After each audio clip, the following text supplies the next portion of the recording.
संजीव त्रिवेदी हमारे साथ जुड़ गए हैं। संजीव, 2024 सामने एक बड़ा चैलेंज है, न सिर्फ कांग्रेस के लिए बल्कि अगर कांग्रेस की उस अम्ब्रेला पॉलिटिक्स को लेकर कांग्रेस अगर आगे बढ़ने की कोशिश करे, जिसका जिक्र नीतीश कुमार भी करते रहे और जिसकी कवायद नीतीश कुमार की तरफ से ही शुरू हुई है अब कर्नाटक जीत के बाद, लेकिन पहले उसे अपना घर भी तो दुरुस्त करना होगा।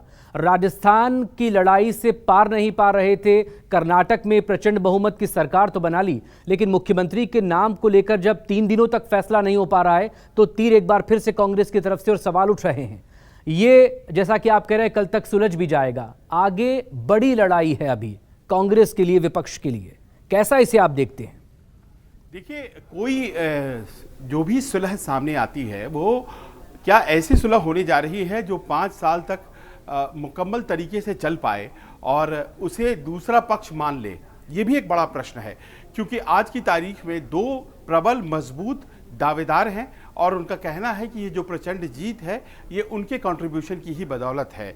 तो जाहिर है कि अगर उनके कंट्रीब्यूशन की बदौलत है और चूंकि यही 2 प्रमुख चेहरे थे चुनाव के दौरान कांग्रेस की तरफ से, तो फिर उनके दावों को मानना पड़ेगा। लेकिन मुख्यमंत्री की कुर्सी होती है एक, और अगर एक व्यक्ति के नाम ये कुर्सी कर दी जाती है तो दूसरा उसे कैसे लेगा? और कहीं ऐसा तो नहीं होगा कि जो अभियान 2024 का है, कर्नाटक से अब जो बहुत सी उम्मीदें जग गई हैं या दक्षिण से बहुत सी उम्मीदें जग गई हैं, वो इस एक लड़ाई ने कहीं ना कहीं उसको धूमिल करना शुरू कर दिया है।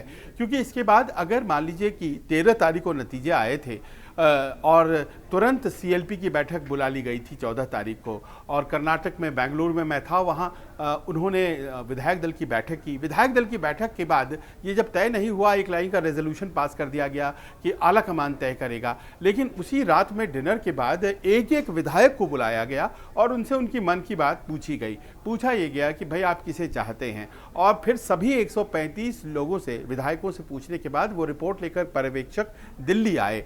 वो हो गई तारीख 15। अब दिल्ली पहुंचने के बाद 15 के बाद 16 बीता, 16 के बीता, आज फिर 17 भी खत्म हो रहा है।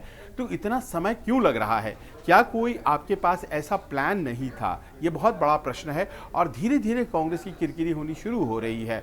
खींचतान अगर ऐसे पार्टी के भीतर होगा तो फिर बाहर कैसे कांग्रेस अपने आप को जो दूसरे विपक्षी दल हैं उन पर असर्ट करेगी, कैसे वो गोलबंदी कर पाएगी जिसको लेकर के वो भारतीय जनता पार्टी को टक्कर देना चाहेगी? ये तमाम प्रश्न हैं। ये जब पूछा जा रहा है तो कांग्रेस सिर्फ इतना कह पा रही है कि उत्तर प्रदेश के मुख्यमंत्री का चयन या फिर असम के मुख्यमंत्री के चयन में भारतीय जनता पार्टी ने भी तो समय लिया था, लेकिन ये शायद वैसी बात नहीं है। अगर वो मान लीजिए कि वहाँ पर देरी हुई थी तो क्या यहाँ कर्नाटक में होनी चाहिए थी?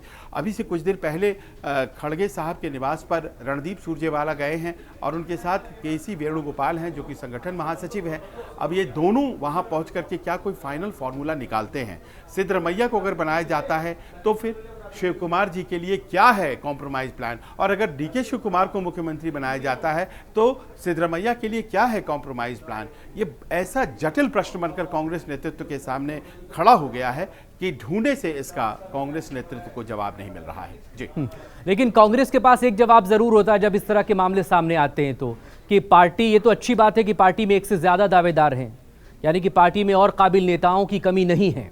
दूसरा, इंटरनल डेमोक्रेसी को इसको लेकर वो फेस सेविंग जरूर करती है, लेकिन क्या 24 से पहले किसी भी एक चेहरे को या इतने बड़े कद के किसी भी एक नेता की नाराजगी कांग्रेस मोल लेना चाहेगी?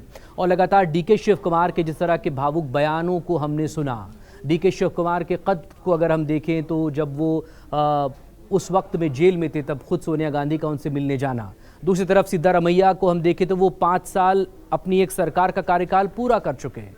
सबके साथ प्लस और माइनस कुछ चीज़ें हैं जो उन्हें सपोर्ट भी करती हैं और जो पार्टी के लिए उनकी प्रतिबद्धता या कमिटमेंट को भी दिखा रही है। देखिए, 15 तारीख को सिद्धरमैया पहुंचे यहाँ पर और 16 तारीख यानी कि कल सुबह यहाँ डीके शिव कुमार। और डीके शिव कुमार की जो बात है वो बहुत ज़्यादा मानी जाती थी इन चुनाव के पहले, ये बात तो तय है। दोनों के यहाँ दिल्ली आने के बाद दोनों को एक साथ बिठा करके आला कमान बात कर रहा हो, ऐसी तस्वीर मैंने नहीं देखी है अभी तक। सेपरेट मुलाकातें हो रही हैं। आप ये समझ सकते हैं कि वो जो तस्वीरों का क्या हुआ, जो भारत जोड़ो आंदोलन के दौरान कांग्रेस के बनभूमि मित्रता ब्रदरहुड का वो दिखता था, जिसमें कि एक साथ शिव कुमार और सिद्धरमैया दिखाई पड़ते थे और राहुल गांधी दोनों के पीछे खड़े नजर आते थे। आखिर चुनाव के दौरान की वो तस्वीरें कहाँ गई? वो तस्वीरें अब दिखनी चाहिए थी, जिसमें कि एक साथ सिद्धरमैया और शिव कुमार खड़े हैं और लीडरशिप के प्रश्न को सॉल्व किया जा रहा है, पर वो तस्वीर अभी नदारद है। कल से आज तक में आलाकमान के साथ, यानी कि कांग्रेस अध्यक्ष के साथ कई मुलाकात, राहुल गांधी के साथ कई मुलाकात और रणदीप सुरजेवाला और बाकी नेताओं के साथ तो अनगिनत मुलाकातें, उसके बावजूद नतीजे अभी तक सामने नहीं आए हैं। ये यकीनन तौर पर नतीजा सामने आ जाएगा। अब चिंता इस बात की हो रही है कि जो दूसरा पक्ष होगा, जो कि इस नतीजे का लाभार्थी नहीं होगा, जो सीएम नहीं बनेगा, वो इस फैसले को कैसे लेता है, क्योंकि हमने देख लिया है कि इस फैसले को मध्य प्रदेश में बहुत ही ज़्यादा अच्छे से नहीं लिया गया, राजस्थान में बहुत ज़्यादा अच्छे से नहीं लिया गया। तो कैसे ये सिलसिला यहाँ से आगे बढ़ता है, इस पर सबों की नज़र है। लेकिन ये बात तय है कि जो जीत की खुशी होती है, वो जीत की खुशी कहीं ना कहीं थोड़ी सी उसके टेस्ट में ना एक थोड़ा सा कसैलापन आता जा रहा है, और इस बात का ख्याल कांग्रेस नेतृत्व को रखना था। ये कहीं ना कहीं एक भूल जैसी हो रही है। जी राजीव जी, क्या यही कांग्रेस स्टाइल की पॉलिटिक्स है? क्योंकि जिन 3 राज्यों का आप जिक्र कर रहे हैं, कुछ महीनों बाद फिर से वहां पर चुनाव होने हैं, वही 5 साल वहां भी पूरे हो जाएंगे। साथ में बड़े नेताओं के चेहरों के साथ जनता के बीच में जाना, चुनाव जीत लेना, और उसके बाद जब लीडरशिप को लेकर कुछ डिसाइड करना हो तो वहाँ फिर कुछ इस तरह से चीज़ें ज़रूर होती है। लेकिन इस बीच जो बड़ी खबरें लगातार, वो हम आप बता दें। रणदीप सुरजेवाला इस वक्त कांग्रेस अध्यक्ष मल्लिकार्जुन खड़गे के आवास पर पहुंचे हुए हैं। ये बयान भी उनकी तरफ से आया कि बयानबाजी से बचे पार्टी नेता, क्योंकि पिछले 3 दिनों में लगातार जिस तरह की बयानबाजी सामने आई है, कहीं ना कहीं आला कमान भी उससे नाराज़ है, और कहीं ना कहीं इसी तरह की बयानबाजी से खुद पार्टी की मुश्किलें भी बढ़ती नजर आ रही है कि अभी तक कोई फैसला नहीं हो पाया है। और खुद पार्टी के अंदर ही, मतलब प्रदेश के अंदर 2 पावर सेंटर या 2 खेमे अब बनते नजर आ रहे हैं, जो पार्टी चुनाव के वक्त में पूरी एकजुट नजर आ रही थी संजीव जी।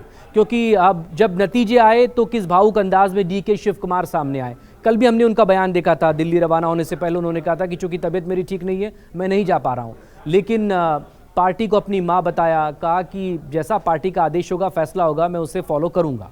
तो फिर अब परेशानी कहाँ है, अड़चन कहाँ है? या फिर जो समर्थक हैं, जो समर्थकों की उम्मीदें हैं, कहीं ना कहीं वो अब इन बड़े नेताओं या इन चेहरों पर दबाव के तौर पर दिख रही हैं कि ये हम नहीं, हमारे समर्थक जो हैं, जो पार्टी से जुड़े कार्यकर्ता हैं, नेता हैं, विधायक हैं, वो चाहते हैं कि हम आगे आएं, खुद को आगे करें। देखिए, ये इस तरह से नहीं कहा जा रहा है।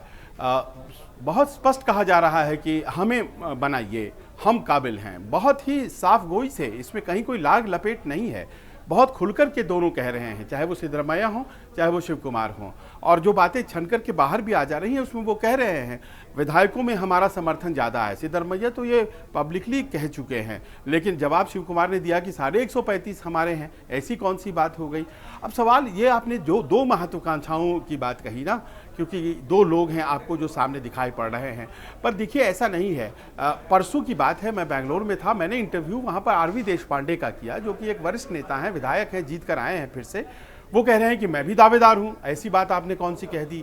उसके अलावा मैं एमवी पाटिल की बात करूं, वो वही 7-8 बार चुनाव जीत चुके हैं, लिंगायत समुदाय से आते हैं, और उनका ये कहना है कि वो भी दावेदार हैं। और अभी जो स्थिति है, आप देखिए 135 में करीब 32 विधायक जो हैं वो लिंगायत समुदाय से आते हैं। सबसे बड़ा चंक जो कांग्रेस का है वो इस वक्त लिंगायत समुदाय से आता है। एमवी पाटिल उसके सबसे बड़े नेता हैं, 8 बार वो भी चुनाव जीत चुके हैं। वो कह रहे हैं हमें बनाइए, हम भी तो हैं और हमें क्यों नहीं बनाएंगे।